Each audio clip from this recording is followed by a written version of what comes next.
Hello বন্ধুরা, আশা করি আপনারা সবাই ভালো আছেন। আমরাও ভালো আছি। তো আজকে আমরা সজনা শাক দিয়ে অন্য রকম ভেবেছি।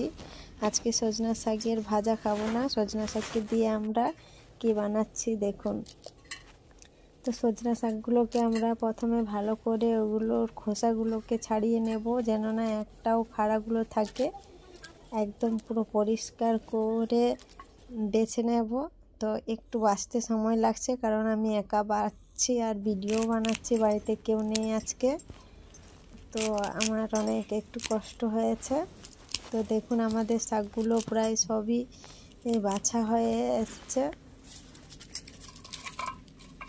তো শাকগুলো দেখুন বাছা হয়ে গেছে, আর একটুকুও বাকি নেই, সবই বাছা হয়ে গেছে।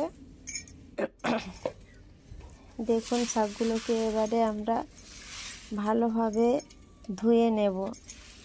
গামলাতে করে জল নিয়েছি, জলে শাকগুলো দিয়ে ভালো করে ধুয়ে নেব, যাতে না শাকের গায়ের ময়লাগুলো রয়ে যায়।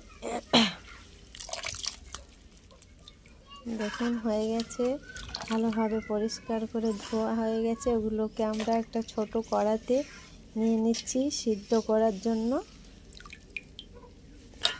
সব ভালোভাবে শাকগুলো নিয়ে নেব।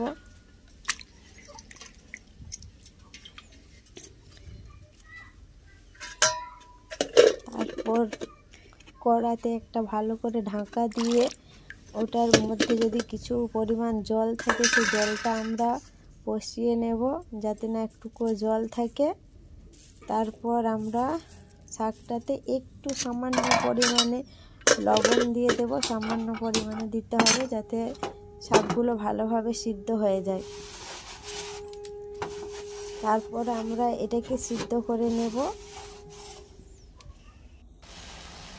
তো গ্যাসে সিদ্ধ করে নিচ্ছি, দেখুন ভালোভাবে।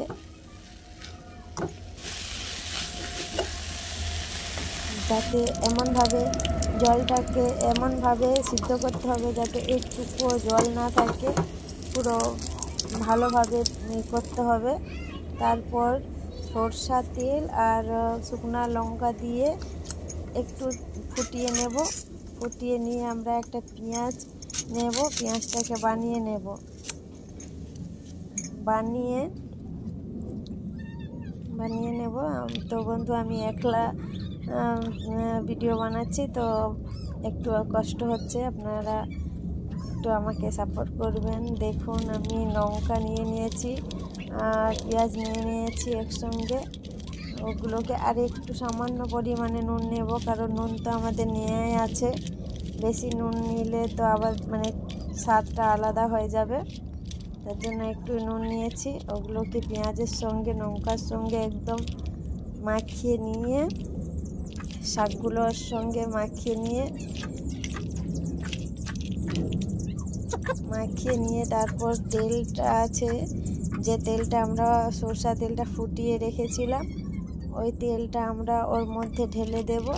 ঢেলে দিয়ে আবার একবার ভালোভাবে মাখো করে নেব। তারপর দেখো বন্ধুরা, এত টেস্ট লাগবে, আর অন্য কিছু ভাতের